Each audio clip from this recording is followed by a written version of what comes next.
Jagbani TV ਤੁਸੀਂ ਦੇਖ ਰਹੇ ਹੋ। ਮੈਂ ਹਾਂ ਰਾਹੁਲ ਖੁਰਾਨਾ।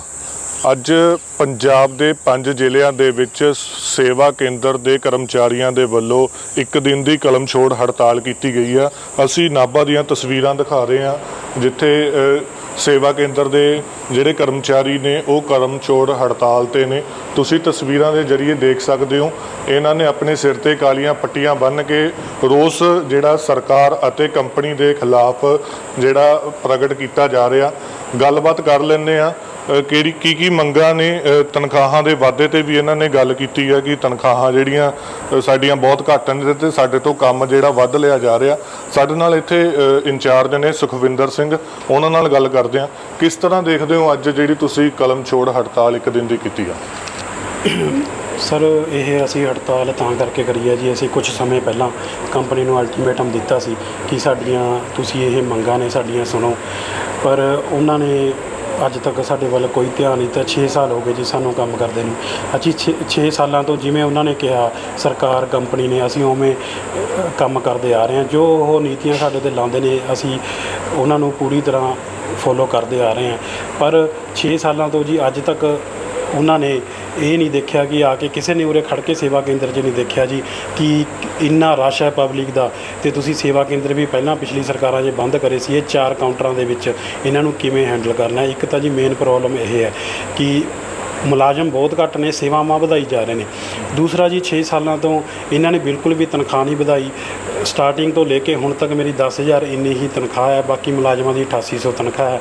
ਅਤੇ ਇਹੀ ਉਹਨਾਂ ਨਾਲ ਹੋਇਆ ਕਿ ਅੱਜ ਜਿੰਨੀ ਮਹਿੰਗਾਈ ਵੱਧ ਗਈ ਹੈ ਉਹਦੇ ਮੁਤਾਬਿਕ ਸਾਡੀਆਂ ਤਨਖਾਹਾਂ ਕੀਤੀਆਂ ਜਾਣ ਕਿ ਸਾਡਾ ਗੁਜ਼ਾਰਾ ਨਹੀਂ ਹੋ ਰਿਹਾ ਜੀ। ਅੱਜ ਕਿਸ ਤਰ੍ਹਾਂ ਦੇਖਦੇ ਹੋ 6 ਸਾਲਾਂ ਦੇ ਦੌਰਾਨ, ਤੁਸੀਂ 6 ਸਾਲਾਂ ਤੋਂ ਇਹ ਕੰਮ ਕਰ ਰਹੇ ਹੋ, ਦਿਨੋਂ ਦਿਨ ਮਹਿੰਗਾਈ ਤਾਂ ਵੱਧਦੀ ਜਾ ਰਹੀ ਹੈ ਪਰ ਸਰਕਾਰਾਂ ਨੇ ਜਾਂ ਕੰਪਨੀ ਨੇ ਤੁਹਾਡੇ ਵੱਲ ਕੋਈ ਧਿਆਨ ਨਹੀਂ ਦਿੱਤਾ?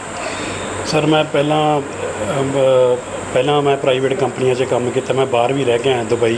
ਪਰ ਮੈਂ ਜਦੋਂ ਦੁਬਈ ਤੋਂ ਆਉਂਦਾ ਹੁੰਦਾ ਸੀਗਾ ਮੈਂ ਸੋਚਦਾ ਸੀ ਕਿ ਇੰਡੀਆ ਦੇ ਵਿੱਚ ਆਪਣੇ ਪਰਿਵਾਰ ਨਾਲ ਰਹਿ ਕੇ ਜੋਬ ਕਰਾਂ, ਅਤੇ ਮੈਂ ਜੋਬ 'ਚ ਟਰਾਈ ਵੀ ਕਰਦਾ ਸੀ। ਫਿਰ ਮੈਂ ਉਰੇ ਟਰਾਈ ਕੀਤੀ 2016 ਦੇ ਵਿੱਚ। ਮਗਰ ਜਦੋਂ ਦੁਬਈ 'ਚ ਸੀ ਉੱਥੇ ਸੇਫਟੀ ਫਸਟ ਇੱਕ ਵਰਡ ਲਿਖਿਆ ਜਾਂਦਾ ਕਿ ਸੇਫਟੀ ਫਸਟ ਮੀਨਸ ਆਪਣੀ ਸੇਫਟੀ ਪਹਿਲਾਂ। ਉੱਥੇ ਜੀ ਕੰਪਨੀਆਂ ਦਾ ਇਹ ਹੁੰਦਾ ਸੀ ਕਿ ਤੁਸੀਂ ਮੁਲਾਜ਼ਮ ਜਿਹੜੇ ਸਾਡੇ ਹੋ ਤੁਸੀਂ ਪਹਿਲਾਂ ਆਪਣੀ ਸੇਫਟੀ ਕਰਨੀ ਹੈ, ਬਾਕੀ ਸੇਫਟੀ ਬਾਅਦ 'ਚ ਕਰਨੀ ਹੈ। ਮਗਰ ਉਰੇ ਸੇਫਟੀ ਫਸਟ ਕੁਛ ਨਹੀਂ ਹੈਗੀ ਜੀ, ਸਾਡੀ ਸੇਫਟੀ ਨਹੀਂ ਹੈਗੀ ਉਰੇ। ਕਿਉਂਕਿ ਜੇ ਕੱਲ੍ਹ ਨੂੰ ਸਾਡੇ ਵਿੱਚ ਕਿਸੇ ਦਾ ਐਕਸੀਡੈਂਟ ਹੋ ਜਾਂਦਾ, ਕੋਈ ਦੁਰਘਟਨਾ ਹੋ ਜਾਂਦੀ ਹੈ, ਅੱਜ ਤੱਕ ਜੀ ਕੰਪਨੀ ਦਾ ਕੋਈ ਉੱਪਰੋਂ ਮੁਲਾਜ਼ਮ ਸਾਡੀ ਪੁੱਛ ਗਿੱਛ ਨਹੀਂ ਕਰਨਾ ਆਉਂਦਾ। ਫਾਈਨੈਂਸ਼ੀਅਲ ਹੈਲਪ ਦੇਣ ਦੀ ਤਾਂ ਬਹੁਤ ਦੂਰ ਦੀ ਗੱਲ ਹੈ ਜੀ। ਅੱਜ ਤੱਕ ਇੰਨੇ ਸਾਡੇ ਐਕਸੀਡੈਂਟ ਹੋਏ ਨੇ, ਕੋਈ ਵੱਡੇ ਵੱਡੇ ਐਕਸੀਡੈਂਟ ਹੋਏ, ਮਗਰ ਅੱਜ ਤੱਕ ਕੰਪਨੀ ਦਾ ਕੋਈ ਵੀ ਬੰਦਾ ਸਾਡੀ ਪੁੱਛ ਗਿੱਛ ਨਹੀਂ ਕਰ ਲੈਂਦਾ ਜੀ ਹਾਂ ਜੀ ਤੁਸੀਂ ਸਾਡੇ ਮੁਲਾਜ਼ਮ ਹੋ, ਕੀ ਹੈ, ਕੋਈ ਨਹੀਂ ਆਇਆ। ਨਾ ਸਾਨੂੰ ਫਾਈਨੈਂਸ਼ੀਅਲ ਹੈਲਪ ਕੋਈ ਮਿਲਦੀ ਹੈ। ਅਤੇ ਸਾਡੀਆਂ ਇਹੀ ਮੰਗਾਂ ਨੇ ਜੀ ਕਿ ਮਹਿੰਗਾਈ ਨੂੰ ਦੇਖਦੇ ਹੋਏ ਅਸੀਂ ਆਪਦੀ ਜਾਇਜ਼ ਮੰਗ ਰੱਖ ਰਹੇ ਹਾਂ। ਕਿਉਂਕਿ 6 ਸਾਲਾਂ ਤੋਂ ਐਜ਼ ਪਰ ਕੰਪਨੀ ਰੂਲ ਦੇ ਹਿਸਾਬ ਨਾਲ ਮਹਿੰਗਾਈ ਭੱਤਾ ਲਾ ਕੇ ਜੇ ਦੇਖੀਏ ਸਾਡੀ ਜੀ 60 ਤੋਂ 80% ਤਨਖਾਹ ਵਧਾਉਣੀ ਚਾਹੀਦੀ ਹੈ।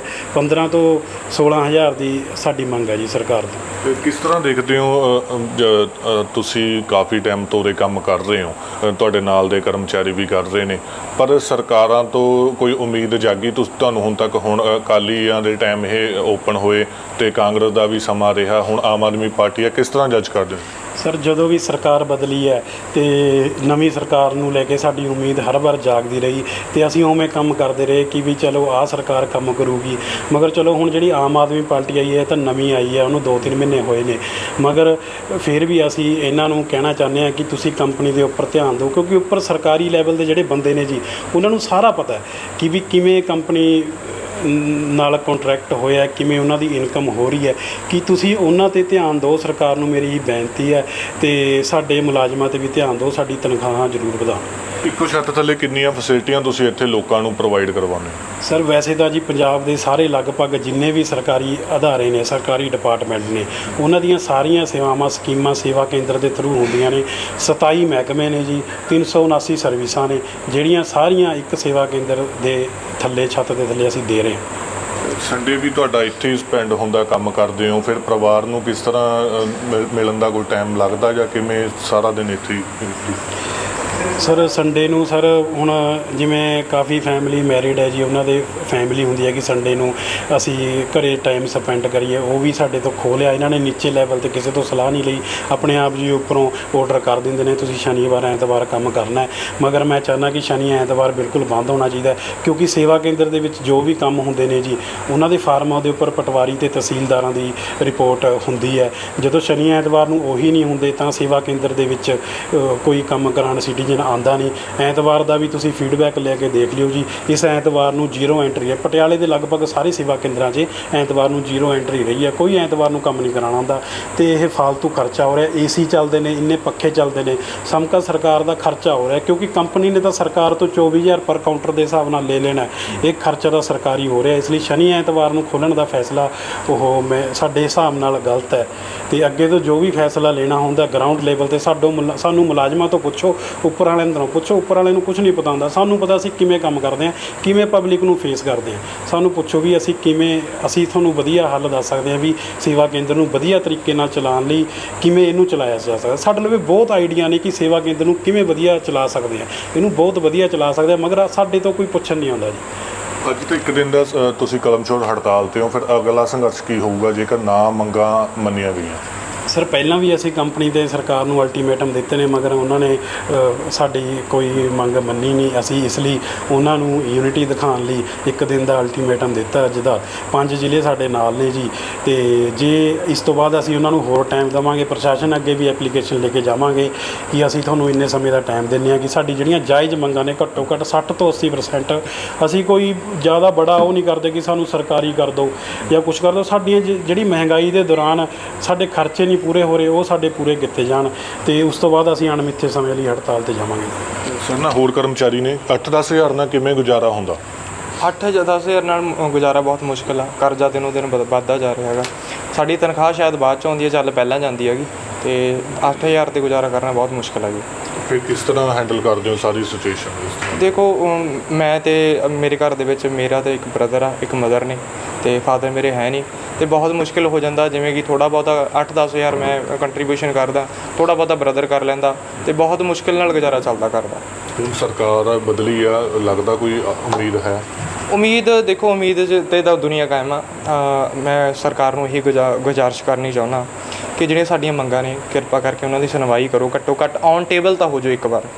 ਹਜੇ ਤੱਕ ਨਾ ਤਾਂ ਅਸੀਂ ਪਿੱਛੇ 14 ਨੂੰ ਮੀਟਿੰਗ ਹੋਈ ਸੀ ਸਾਡੀ ਕੰਪਨੀ ਨਾਲ, ਉਹ ਵੀ ਸਾਡੇ ਨਾਲ ਇੱਕ ਤਰ੍ਹਾਂ ਦਾ ਬੇਇੱਜ਼ਤੀ ਕਰਕੇ ਸਾਡੀ ਉੱਥੋਂ ਉੱਠ ਕੇ ਚਲੇ ਗਏ, ਸਾਡੇ ਨਾਲ ਮੀਟਿੰਗ ਤੱਕ ਨਹੀਂ ਕੀਤੀ ਹੈਗੀ। ਕਿਉਂਕਿ ਉਹਨਾਂ ਦਾ ਇਹੀ ਕਹਿਣਾ ਸੀਗਾ ਕਿ ਅਸੀਂ 5 ਜ਼ਿਲ੍ਹਿਆਂ ਦੀ ਮੀਟਿੰਗ ਸੀਗੀ, ਅਤੇ ਉਹ ਕਹਿੰਦੇ ਅਸੀਂ ਇਕੱਲੇ ਜ਼ਿਲ੍ਹੇ ਨਾਲ ਮੀਟਿੰਗ ਕਰਾਂਗੇ। ਸਾਡੀ ਇਹੀ ਮੰਗ ਸੀਗੀ ਸਾਰੇ ਬੈਠ ਕੇ ਜਦੋਂ ਇੱਕ ਪੋਲਿਸੀ ਹੈਗੀ ਆ ਤਾਂ ਸਾਰੇ ਇਕੱਠੇ ਬੈਠ ਕੇ ਮੀਟਿੰਗ ਕਰਨਗੇ। ਸਾਡਾ ਬਸ ਇਹੀ ਮੰਗ ਸੀ, ਉਹ ਇਹਨਾਂ ਨੇ ਸਵੀਕਾਰ ਨਹੀਂ ਕੀਤੀ ਅਤੇ ਉੱਠ ਕੇ ਚਲੇ ਗਏ। ਸਰ ਨਾਲ ਇੱਥੇ ਲੋਕ ਨੇ ਜਿਹੜੇ ਇੱਥੇ ਅੱਜ ਆਪਣਾ ਕੰਮਕਾਜ ਕਰਵਾਉਣ ਲਈ ਆਏ ਸੀ, ਤੁਹਾਨੂੰ ਪਹਿਲਾਂ ਪਤਾ ਸੀ ਜਾਂ ਨਹੀਂ ਸੀਗਾ ਕਿ ਅੱਜ ਕਲਮਛੋੜ ਹੜਤਾਲ ਹੈ ਇਹਨਾਂ ਦੀ ਮੰਗ? ਇੰਨਾ ਕੋਈ ਜ਼ਿਆਦਾ ਹੈ ਨਹੀਂ ਸੀਗਾ, ਪਤਾ ਨਹੀਂ ਸੀਗਾ ਕਿ ਹੜਤਾਲ ਵਗੈਰਾ ਹੋਊਗੀ, ਅਤੇ ਅੱਜ ਬਸ ਆਇਆ ਸੁਬਾਹ ਕਿ ਕੰਮ ਕਰਾਈਏ, ਅਰਲੀ ਮਾਰਨਿੰਗ 8 ਵਜੇ ਆ ਕੇ ਜਲਦੀ ਕੰਮ ਕਰਾ ਲਈਏ, ਨਹੀਂ ਤਾਂ ਉਰੇ ਭੀੜ ਬਹੁਤ ਹੁੰਦੀ ਹੈ।